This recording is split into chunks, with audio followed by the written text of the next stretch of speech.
Anirudh, it's a pleasure to have you with us. How have you been? It's been a long time since we've met. Good, Ashu. Been good and getting through the pandemic, yeah. I know. I mean, this has been a very, very difficult phase, and hopefully everybody is safe at home, at work, around you. I hope it's been a reasonable time in that sense. Yeah, everybody's good and team safe, family safe. I hope same at your end as well. It is, Anirudh. I mean, keeping fingers crossed and trying to stay as indoors as possible. I think that's the general message that we want to give out to everybody.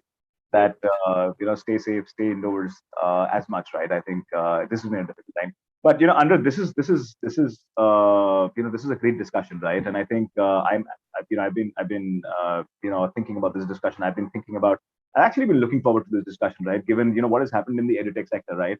Thus it makes this discussion very, very relevant, very important, right? And I think we're going to cover many, many facets of that bit today in this conversation, right? So it's a pleasure to have you again. Thank With you. and I think before we dive into the topic and discussion today, Anirudh, why don't you take us to your background, right? A quick introduction to yourself, and from there we take it forward. Sure. So I am a computer science engineer by training, and I've dabbled in a couple of different roles from sales to product management. I worked for a year with a SaaS company when I came back to India after my college, and Right, yes, that was back in 2009, right, 2009 and 10. And yeah, so one pain point, which was something that we had faced as students and which still seemed unresolved 4 years later when we got out through college, was the decision-making process of, how do I choose the college that's right for me? And right, so we started CollegeSearch. It was called India CollegeSearch then, and we started with a very naive idea in a way of saying that okay, we're going to rank all 20,000 or so colleges across India, because these offline rankings, they only cover top 10, top 20, right, and everybody already knows that those colleges are good. So right, that pain point is definitely there, that you have 1% of people who are actually going to get into, say, an IIT Bombay or an IIT Kharagpur. So if right, one has gone from 2 to 1, one has gone from 1 to 2, hardly makes a difference to the other 99%. right, They are going to go to the other colleges where differentiation is really required. Like some of these colleges are mediocre, some are so bad that they will ruin your career, and some are actually pretty good, right? So that's where differentiation is really needed. So we said we're going to rank all of them. Now, apart from the logistical challenge involved, because even the government has not been able to rank or even rate all of them, like NARC has not been able to sign the rating, what right, we discovered after a point was that beyond a point, absolute numbers stopped mattering to students. right, So, I would, if I'm from Punjab, I'd rather go to rank 500 in Punjab than rank 300 in Kerala. So I right, want to be closer to home. The fees should not be so much that I have to burden my parents with a loan. Branch becomes very, very important. If I'm not getting a first preference college, then I definitely want to study the branch that I want or the specialization I want. right, So other factors start becoming very important post that. right, And for professional courses, it's placement driven factors, like for BTech, BBA, MBA. For medical, it's the quality of the hospital attached. So for BA, BSc courses, the university which it comes under, whose degrees is right, valued. So there's a lot of different factors, and that's what we started coming up with. And the other pain point once we started, which we discovered, was that there is a huge pain point on the admission side as well for both students and colleges. So right, students in India, just to give you a background, like in the US, there's one entrance exam, which is the SAT for right, all courses at the undergrad level. In right, India, there's about 350 entrance exams. There's different exams for each course, like medical alag, engineering alag, and then right, there is different for each university. So Manipal has right, its own, Thapad has its own, and so on. So that's one. And second thing, then I have to purchase these forms, fill out a demand draft, courier my 10th, 12th certificate to all these right, colleges. It's a painful process. right, And the thing which was startling to us was that it's as painful for colleges as it is for students. We thought at least they would be happy with the process. That's why it's been structured in this way. right, But so for them, there's essentially two options. They have either an admission department which sits idle 6 months in a year when right, there's no admission going on, or they don't have a department and they get their highly qualified faculty, some of whom would be PhDs, to actually do clerical work at the time of admission and compile those lists and all. Both Right. of those are bad options. So they are Right. more than happy if somebody can, take this process and put it on a cloud where they get the documents coming in. Student, the form is 90% same for all colleges. I have to upload the same documents. If I Right. can just go, like when I uploaded my CV on Naukri, it just goes to different employers. So it's just Right. an easier, cleaner solution. So that is essentially what then we tried to solve for, and it became a platform. We raised a couple of rounds of funding. In the next 4 or 5 years, we got about 7,500 colleges who are now active users of the platform. They're actively logging in, Right. colleges and universities, and we scaled from almost no users to now about 5 million users last year, and close to about 8 million is what we're looking to do this year, and connect the students and colleges basically. Wow. Anirudh, it's heartening to hear all of this, right? I think I've had the opportunity of knowing you for much longer, right? I think very very early days of India College Search, Yeah. like it was called, right? And now of course College Search, right? And this has been some phenomenal journey, right? I mean, take me through the evolution, right? I mean, you started as a listing platform, but I think there are many Yes. many things that you're doing, right? And I think the kind of depth and intensity that you're bringing to sort of each institution is like so much more higher, right? And I think you're right. I mean, when I sort of hear you, that a lot of these magazines and a lot of these other publications that come out with rating and ranking, they're just sort of limiting it to only about a few institutions, right? While the requirement in India is much larger, right, when it comes to selection of institutions and so many other things, right? And I think you purely cannot go by the branding play, right? I think you have to look at so many other factors, right? Thus, it becomes important to have a very comprehensive information suite, right, which is available for you. So take me through that evolution journey, right? From what it started to what it currently is. There are many many features that are there, that help a student or a parent to decide much better around what's available.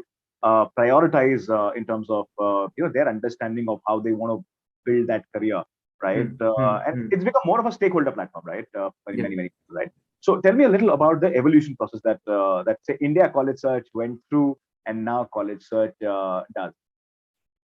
So like I said, we started as just a repository of information that, okay, we have these few thousand colleges and we have these details, gathered from either the institute website or the mandatory disclosures that they've uploaded.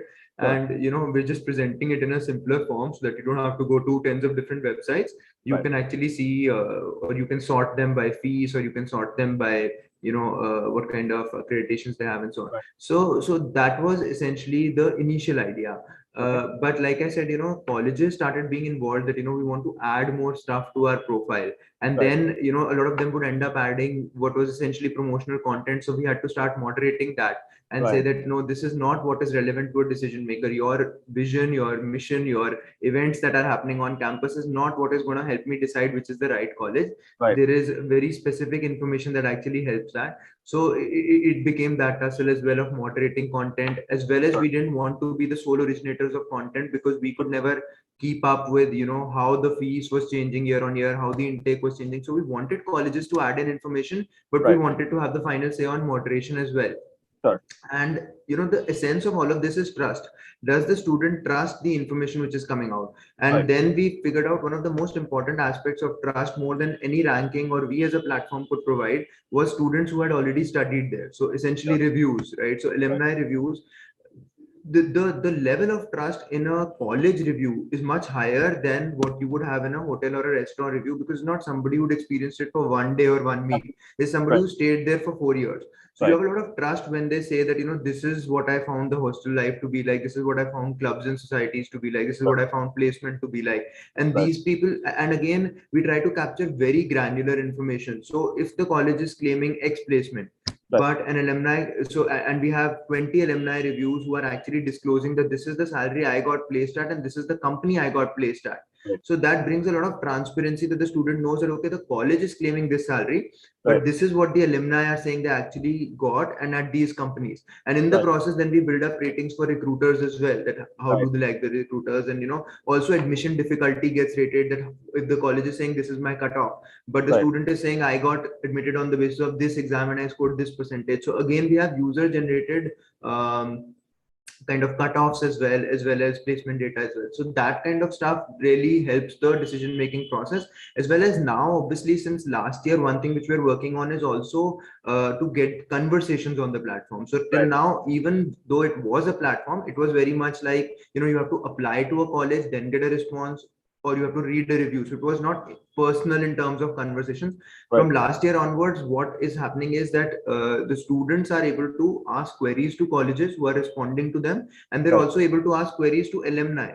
Right. So I know somebody from my state who's been to a college that I am aspiring to go to. I can ask very specific queries around, how does it take, how is the simulation integration process, and these Right. people are answering. So that kind of stuff again is driving conversations on the platform, and essentially, moving us towards a place where students, admission seekers, alumni, everybody is more engaged with the whole thing.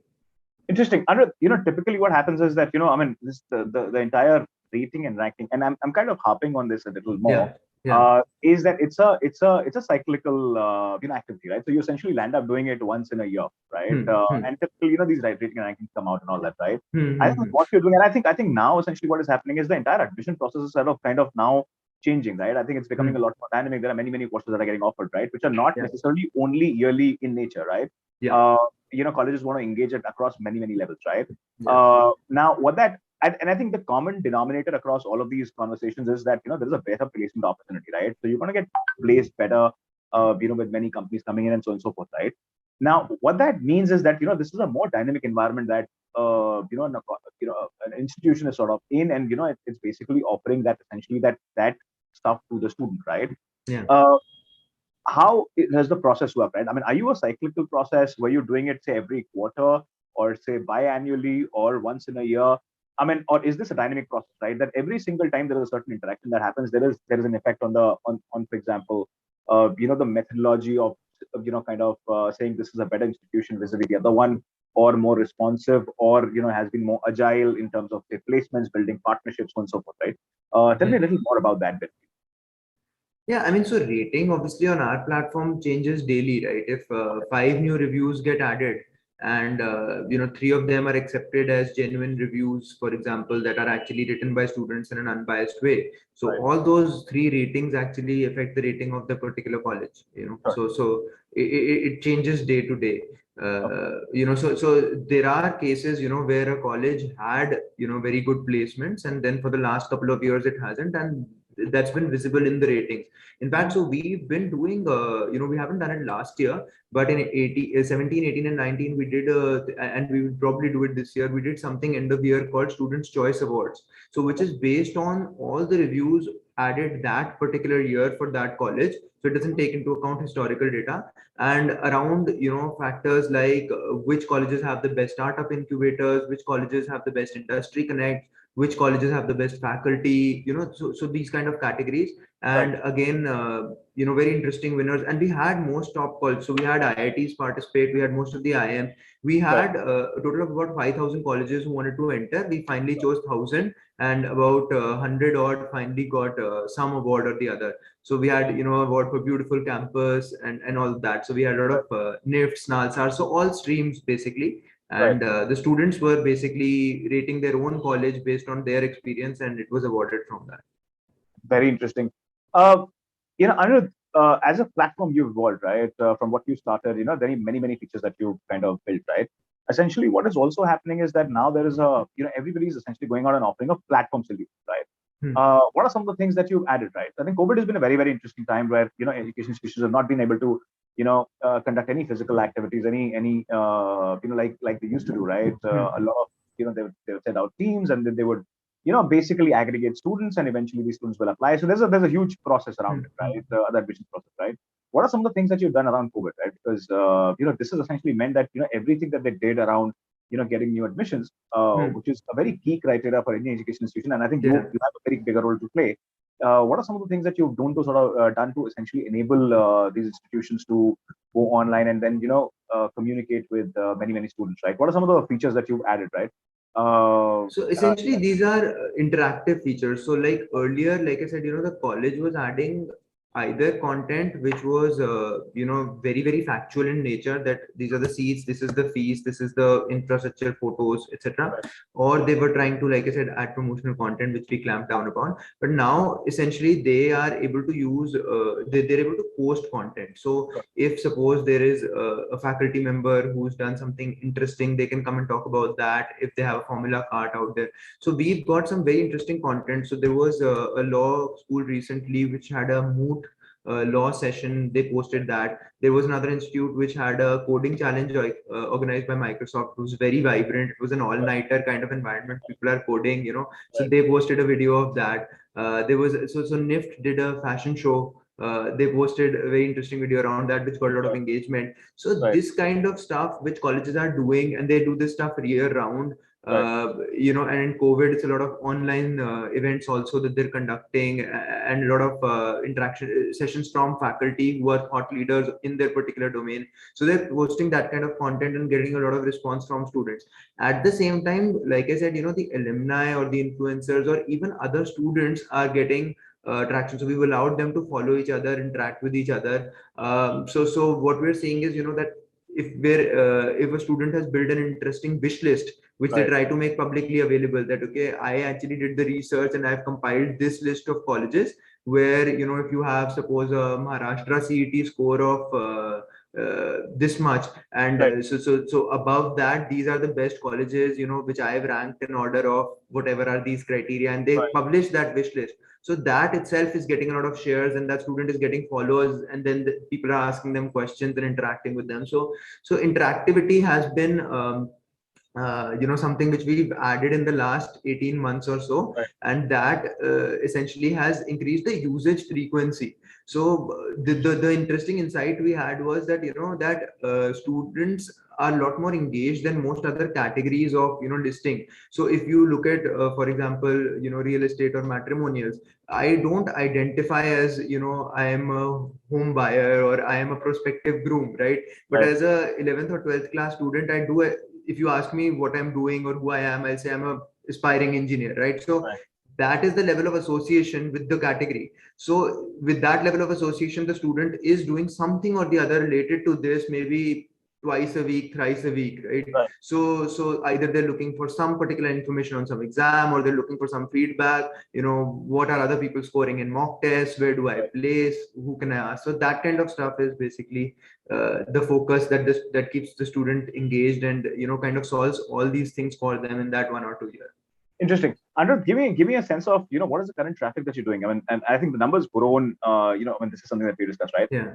And of course, I understand, you might want to do it with in a certain form and way. So I leave that to you, right, in terms of how do you want to answer it.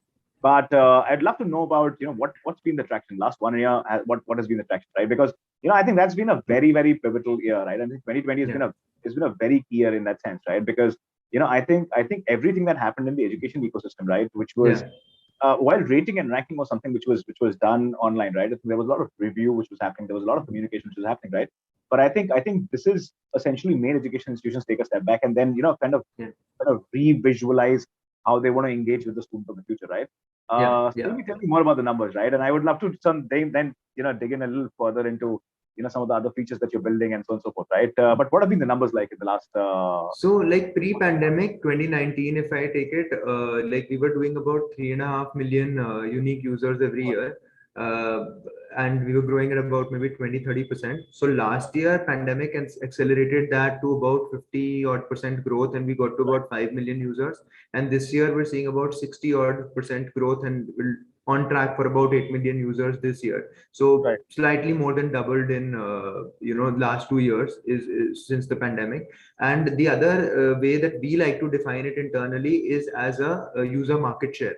So Right. we say that, okay, if there are 4 lakh MBA aspirants in the country every year, Mm-hmm. so 2 lakh of them do give CAT, 2 lakh don't, but there's overall Sure. 4 lakh MBA aspirants every year. Right. So about 6 to 7% of those would register with CollegeSearch. So that's about 25 to 30,000 MBA Right. registrations we would have every year. And about 25 to 30% would use CollegeSearch at least once, even if they don't become a registered user. Right. They would come here for some information. So Sure. that is essentially the market share that we're looking at. That out of those 4 lakh people, if 70 to 80% are looking for information online at some point, about 25 to 30% do visit CollegeSearch at some point in their journey. Oh, that's very interesting. Yeah. What is the DAO? What is the MAO? I mean, give me a sense of any interaction that is happening, right? How deep is that interaction, right? How much time is an aspirant or say other stakeholders spending on the platform? So our goal this year was basically that we want students to come back. So right now, if you look at before this year, the numbers in the industry were quite abysmal in terms of user engagement, right? So it was essentially a place where, whether it's us or it's a site like Shiksha. So what was happening was that, user comes in. So the average number of times the user was using the site was 1.5. Right, on average in the industry, which means that half the users don't come back ever and half of them might come back once tops, right? So that's why the whole thing was driven very much around lead capture, right? That student is coming in, you have to get their details and then you have to push it to some college. So the idea in our case, in any case, we didn't do that. We were basically student initiated applications only. We never pushed data, right? So for us, it was interesting from a business point of view. Also, we need to get the user back again. So our goal was that instead of 1.5, we need to make this 12 to begin with. 12 being the benchmark that the student has to come back at least once a month. Right. So whether we send them relevant recommendations, whether they get messages from somebody, whatever is the use case, but something should make them come back at least once a month. And then eventually the goal could be maybe once a week and so on. So that is something that we've been working on for the last 6-8 months. And June last month was the first time we actually achieved that, where every registered user since January, like if we had say 100,000 registered users from Jan to June, so we had 100,000 unique users. It was 1 million sessions, but we had 100,000 unique users log in June. So which meant that everybody who actually registered in the last 6 months at least logged in once. So, but we were kind of around the 0.5%, so 50% mark till April or May. And then something clicked in June, or maybe it was just that it's peak time. And notifications at this time really work well when you say that, okay, we've got these colleges matching your course and fee and all these preferences that you entered with us. But so that's what we did. And so the next, like I said, benchmark is that we want people to come back every week rather than every month. So Wonderful. Anirudh, also, I think something that we saw last year, right? That a lot of platforms which made information available, right? And there was variety of information available. There was structured information, and then of course there was unstructured information which was available, which was more random and so on, so forth, right? What has also happened is that a lot of these education institutions have actually gone back to such platforms and said that, can you enable application process for us, right? Something that a lot of platforms stayed away from. They said that, we are essentially a directory service. We will have people to come in and and search for things, possibly download prospectuses, look at some reviews, rating that has happened, some activities that have happened, so on and so forth, right? And like I said, some of it was structured, some of it was unstructured, right? Right. But a lot of these institutions have actually gone back to saying that can you run the online admission process for us, right? Has that something which has happened at colleges as well? And has the revenue model changed across say the last 1.5 years, or is there some sort of an amendment which has happened, right? So, for example, earlier the relationship was different, so it was say more about listing and so on and so forth, right? And now, of course, it's more transactional, saying that X amount of activities happened, which will lead into say whatever Y revenue, and then there's a certain percentage, right? So, tell me a little more about that. So Ashu, when we started out at that point, there was no concept of online application, right? So all the exams were offline, JEE, CAT, etc. All institutes had only offline forms. So at that point, when we put a button that said apply now to the student, right, out there, that meant it was basically a free application. Like you have a job application on a job site, right? It's a free application.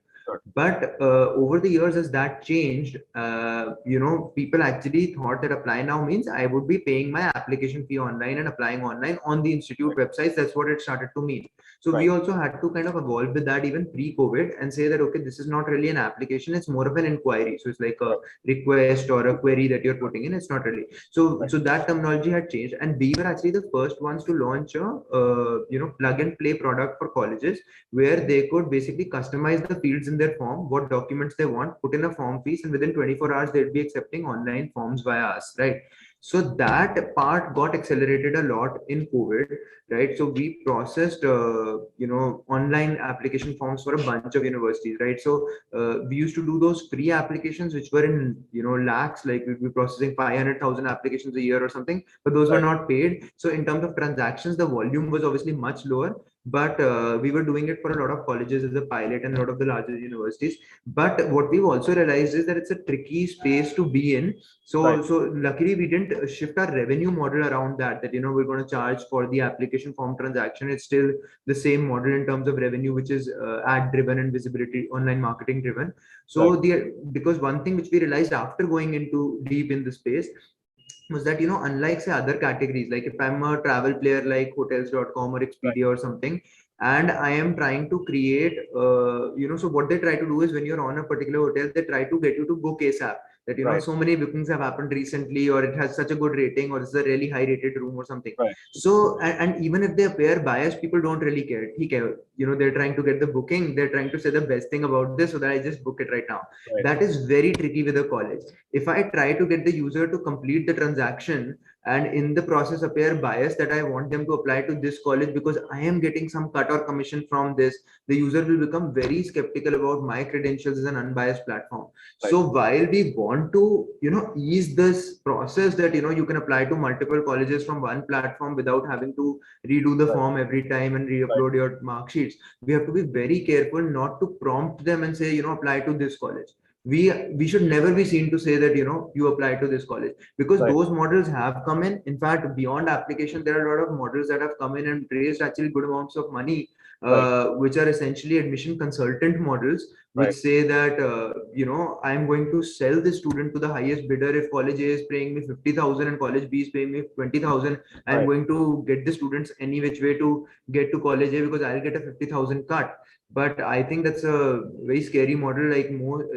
I mean, if a well-informed person, you'd never recommend anybody around you, like a cousin or a relative who's asking you to, ever talk to an admission consultant who's getting a cut out of where they send you.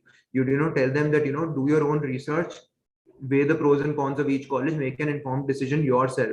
Don't Sure. let, anybody push you into that. So that is a very fine line to draw as an aggregator that. Very interesting.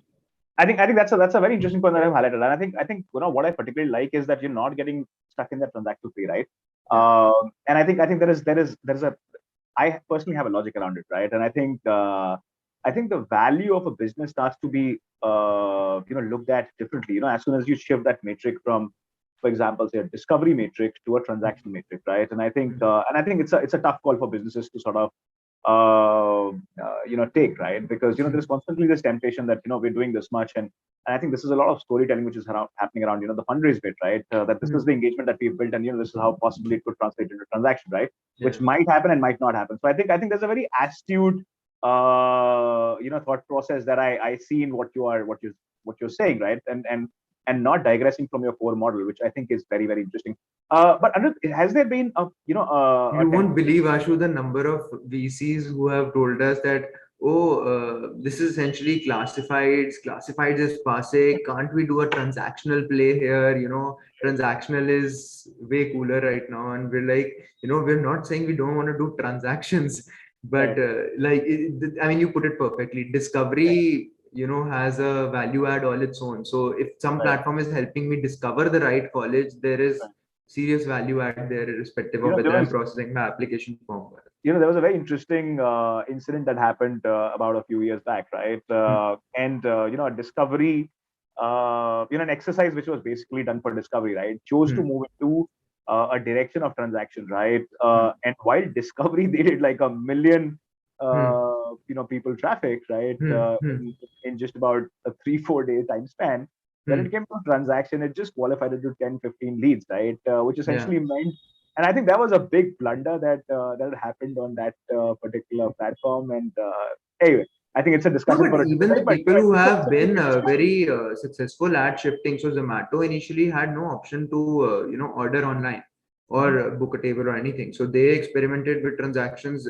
I think 3-4 years after coming up, they were just a pure play discovery and advertising marketplace. Right. So they've been very successful shifting to obviously transactions, but you know So it is very much sector to sector, that where transactions Absolutely. is the main business and where discovery is So as I'll tell you what, important or not. I completely agree with you. I think if you're getting into a model which is very short-lived, right, which is, for example, and operates in a certain band Hmm. of pricing, right, Hmm. and brings in a very clear convenience, right. I think it's a different play, right. But when you talk about large transaction or large value transactions, right, I Yeah. think discovery and transaction are two very different games, right. Because this is something which takes there's a lot more time which is required to basically complete the transaction, which essentially means there are many, many stakeholders. There are many, a lot of other factors around that decision making, right? And I think that just makes it a little more complicated. But And Anirudh, there is no repeat transactional business for us. Somebody yeah, who's joining college this year is not going to be joining college next year. So essentially a new user next year. absolutely. Anirudh, has there been a temptation or if not temptation, has there been a strategy to sort of get into the CRM play for colleges and stuff like that? Because, that's a natural corollary for you, right? And that seems, at least from the outside, that seems to be a natural corollary, right? Which also means that the LTV is going to be very different. That also means that, revenue lines are going to be very different. That also means that, the reviews and rating and reviews that you're getting or say inputs that you're getting or feedbacks that you're getting become all the more authentic, right? Right now Yeah. you operate on the outside, right? Has there Hmm. been a thought process around, operating on the inside, right? That also is from the application standpoint, right? Because, Yeah. a lot of people who build such applications around, as soon as COVID hit, were Hmm. essentially on the inside. They weren't transactional models. They were essentially, their pitch to the stakeholders in the education ecosystem was that, here is a tool which enables you to accept applications and stuff like that, right? So have you been, imagining or evaluating, those possibilities as part of CollegeSearch, the overall offering that you have? Yeah, we have, and we've actually played that out. And I mean, so again, there are some learnings from that. So we actually launched Clay, which was an application management system. Okay. So it was showcased in one awards at NASSCOM Conclave as well. It was the first application management system actually in India, Right. and it was driven around again managing paid applications Right. generated online, right? Uh, the thing with that was that the market obviously in terms of revenue is very small, right? Right. So if you take literally 25 million users enrolling in college and say, half of them are also going to be using a particular platform to power it, Right. the college is paying 10 or 20 rupees for application processing, right? Irrespective the form is 300 rupees or 1000 rupees, it's a very Right. small market. It's like a 20 Right. 30 crore per annum market versus application generation, which is maybe a 500 or 1000 crore play easily, right? So it was going to be very much like what a Book My Shows Vista does or a Redbus software does, that Right. this was the glue that keeps you in colleges, but it only contributes 5-10% to your revenue. Your revenue Okay. comes from discovery, right? So that's what we were going after. Now what Interesting. has happened with CRM is that the three or four CRMs which are being widely used in the industry, so the Right. top four or five, I think Lead Squared is one, Extra Edge is one, No Paper Right. Form is one, Green Right. Cloud. So these are the ones, right? So these how they position themselves as lead management systems. Right. So lead essentially is for sales, right? Uh, when you're positioning as a lead management system, you're instantly telling the college you have to sell your institute. Right. It's the opposite of earning applications that people want to apply to your institute. You are going to, so again it's geared towards sending out mass SMSs, emailers. These are the functionalities that they have to Right. kind of sell your USP to the student. So Right. which kind of again is a whole different game. So that particular game we haven't entered because it doesn't fit well with the model, which is that the student should initiate discovery and transaction rather than the colleges. So, and India, the market is the bottom rung college is surprisingly dirty. I mean, you Right. won't believe the stuff they get down to. So a lot of colleges, they literally say, we'll send out a car to pick you up and you come down and attend, Right. take Right. admission. So the student really gets put off. I mean, how desperate is this college to fill their seats? How Right. bad are they? Right. So the CRMs right now in the market are catering to those colleges. I mean, no top university, you would not see a top ranked college or use CRM like that. But those are the ones that are making a significant amount of money, and essentially that money is being driven from spamming students with promotional SMSs and emailers. Interesting. Interesting. It's a sales world it's a sales world that we live in, right? Unfortunately. But I think, Anirudh, I think one thing that I kind of really appreciate, right? And I think this is something which has been evident across everything that you've said, right? Is how geared are you as a leader, as a CEO of CollegeSearch, right, to maintain neutrality? I think, and I think you understand the value, you understand the long-term value. I think like that's something which is very, very appreciable, because as a founder, who has raised capital, I think there's this constant temptation to go on to do five other things, right? And I think making that choice, and I think resisting that, say that craving, it could be internal or external, right? Is very difficult, right? So I think kudos to you and your team that you've been able to stay, sort of stay put and continue to focus on what you're doing and improve that within that domain, right? And I think you've not digressed from your core line of work, right? I think that's incredible. That has been the, I mean, we're tempted to do that, yeah. That's been what we wanted to do, yeah. Interesting. Under, I have two other questions which are essentially related to all of this, right? So now there is this emergence of, what is happening is there are many courses that are getting offered, right? All of a sudden, there's this huge emergence of online courses that are coming, right? Where, this is essentially, you can opt for a lot of these courses while you're doing your undergrad, and then you can do a lot of these courses while you are, say, doing a postgrad or at work, right? Which essentially means that it's going to hit the physical admissions market in some form or the other, right? Now, is there something that you're doing around that, right? Because these are very interesting pieces that are getting built, right? Now, the thesis is that they might not disrupt the physical education market, but the functionality that they are bringing to the professional or the individual is very definitive, right? It's very visible, very clear.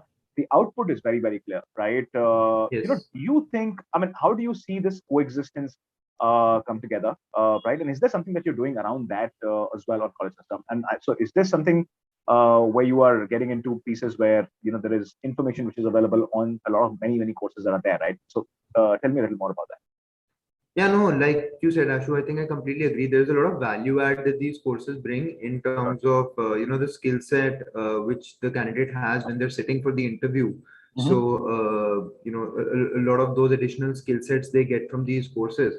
And, we do have a plan to have an aggregator for these courses as well.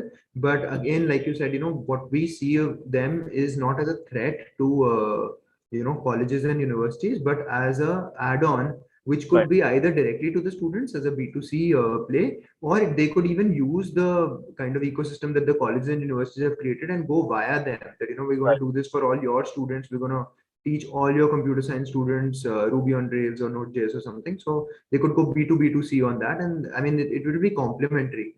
So, and the belief of that comes from, the fact that suppose a US, which has a lot more of these courses and is a more mature ecosystem, has a enrollment rate in college of I believe something like 60 to 70%, and India has just moved from 12% 5 years ago to about 26% enrollment in college. So we still see that college enrollment rate will go up from 26 to maybe 30, 40, 50 as we mature as an economy. So more and more people will choose to go to college. Yes, more of those people who are choosing to go to college, maybe it was 5% going in for an additional skill add course earlier. Now that might be 25% of these people. So it will be there, and it lends very naturally to again an aggregation where I can compare these courses, compare the providers, compare reviews around how good has one course been for the students who've taken it versus others. So it's a very interesting one, and we'd love to be involved with that. Interesting. Under the other thing which has happened is that a lot of international institutions have kind of entered, right, the Indian scene, right.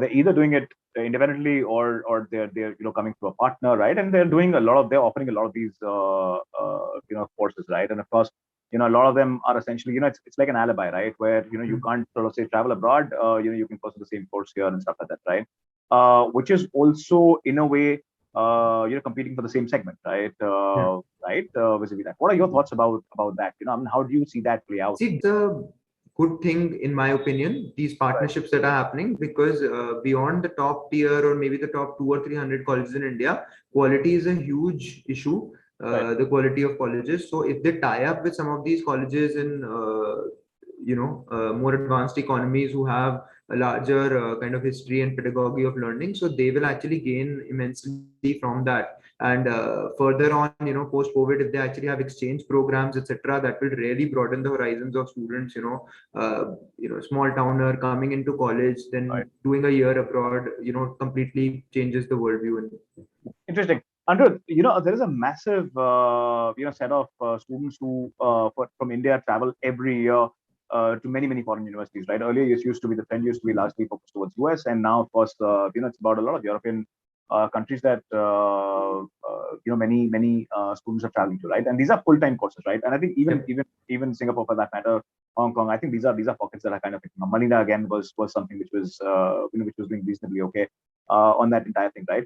So, I mean, do we see CollegeSearch, doing some work on that front as well? Is that something which is on the cards where, student in India can get a lot of information around, international possibilities in terms of courses, or that colleges which are out there, which and is this something that we could see in future? So again, Ashu, slightly tricky. I'll try to go through a couple of different aspects on this. Or One is, these numbers, they're huge in absolute sense. We have about 400, 500,000 students going abroad. We used to have at least going abroad every year, which was the second largest after China. So again, right, from a consultant point of view, the market was huge. Again, there were two types: those who would charge the student something to get them into the best possible, and the larger market was those who were charging universities to fill seats. So again, we were not able to basically get the top universities overseas to use the platform right, for Indian students. So if we went to an Ivy League and said, just for Indian students, come on CollegeSearch. They said, right, no, if you have American students and over students around the world, we will use your platform, otherwise not. So right, what we did was we tied up. So we've had clients, but they have not been individual colleges and universities. So we had right, a tie up with TOEFL as an exam. We had a tie up with GMAT as an exam. We've right, had tie-ups with QS and Pearson and these kind of people, right, and they further have their own tie-ups with colleges and exams and universities and so on, rather than us trying to directly get those on our right, platform. right, The other thing which is nobody talks about in India, it's a very very undercovered narrative in media, is foreign students coming into India, right. which is very interesting to us. So Okay, versus 500,000 students going abroad, there are about 50,000 foreign students that come to India to study every year. Now, right, right now, these are basically from Middle East and North Africa and etc. Right? right, But our best colleges like IMs are going to Europe and doing road shows to attract European students, right, because that is one of the main reasons that our top colleges fall behind on international rankings.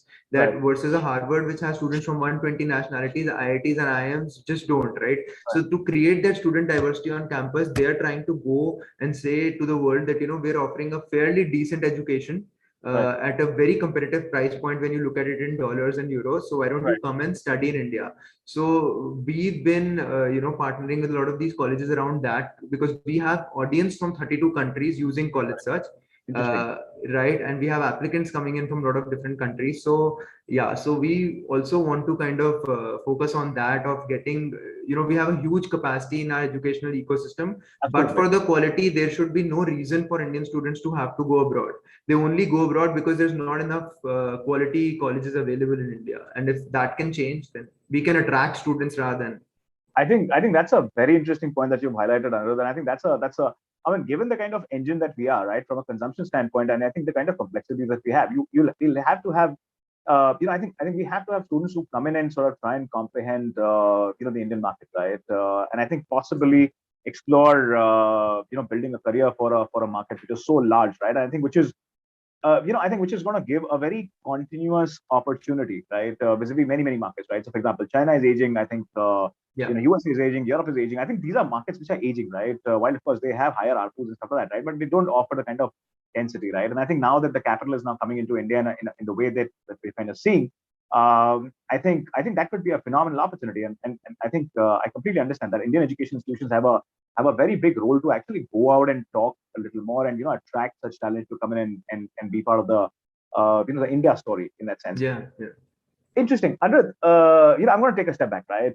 And I'm going to talk about the larger canvas of education, right? Now, essentially, what is happening is that there are many players that have come in and which are into the school education system. It's targeting the school education system, right? Where they're saying that we're going to provide skills and functional expertise to kids around there, right? Mm. Which essentially means that these kids are going to be far more aware, far more agile. They'll have a lot more clarity when it comes to the careers that they want to pursue.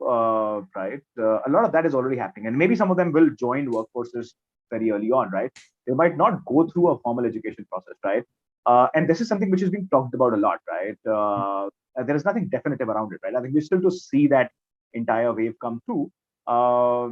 Even if you look at NEP now, right? NEP 2020, right? Yeah. There is this.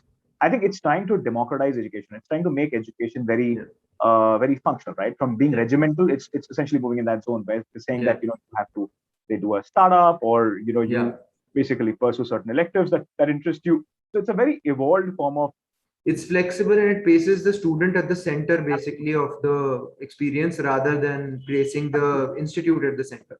So do you think what's your thought around it, right? How do you see the entire college education space play out in the next few years, right? Because I think the pressure is going to be very, very high on colleges to ensure that they're very close to the industry.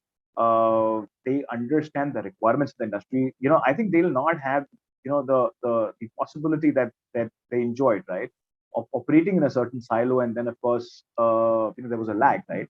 All of that Hmm. is about change. How do you see that? I mean, how do you see the landscape of higher education change in the next few years? What are your thoughts about it, right? And how are you calibrating at CollegeSearch, right, for all of these things? Of course, I think they have to evolve.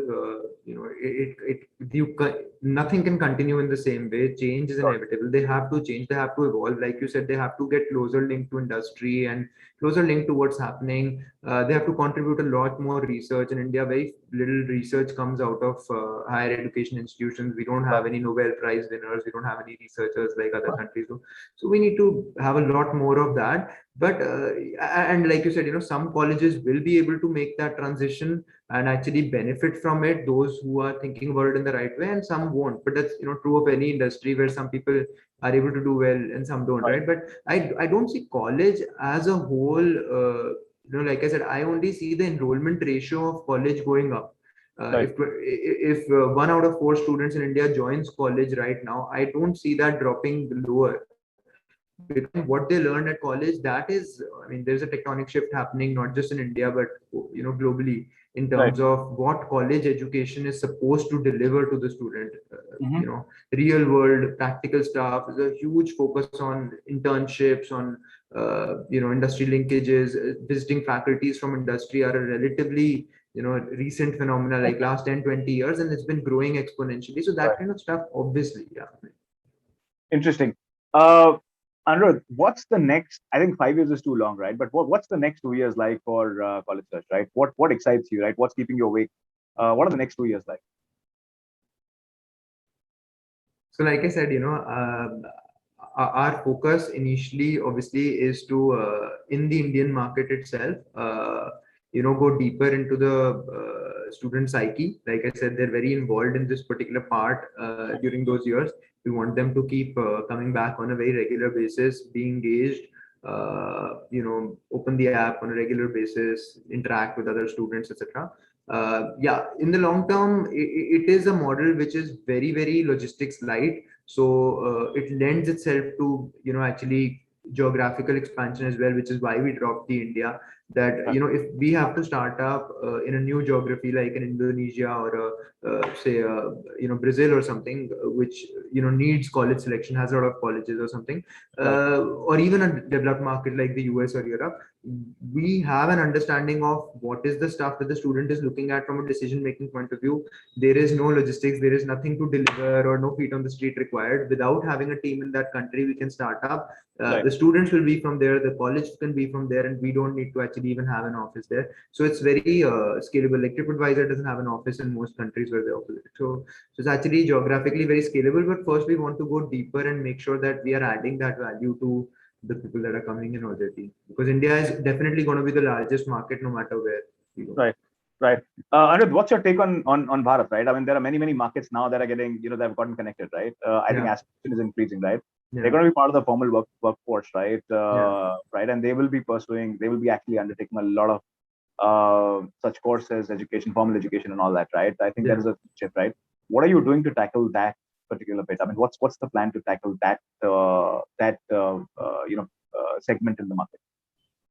So we've naturally been geared towards Bharat without having to try right from the beginning, because Sure. see, that is the market which has always needed us most. Students in metro cities had, even so in post COVID they don't, but in pre-COVID Right. times they always had access to a variety of avenues. They had education fairs, they had Sure. a lot of different events, people coming into their schools talking about universities and whatnot. But when you talk to students from, say, Asansol, they're going to say that I had to start from scratch. I had to figure out Right. Delhi University is good. Then within Delhi University, which college is good? I had Right. no access to information physically. I had to just keep searching the net. So those have always been our users, from all kinds of small towns across India. So Right. that continues. They need the information the most.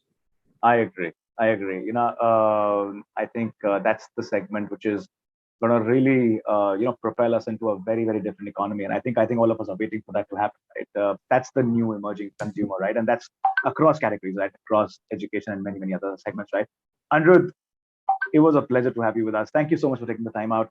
How I wish we could have had this session to go on for much longer. There are many, many questions that I have, very specific questions that I have, but look forward to having you soon with us and discussing and deliberating on some of the finer aspects, in the education ecosystem, very, very soon with you.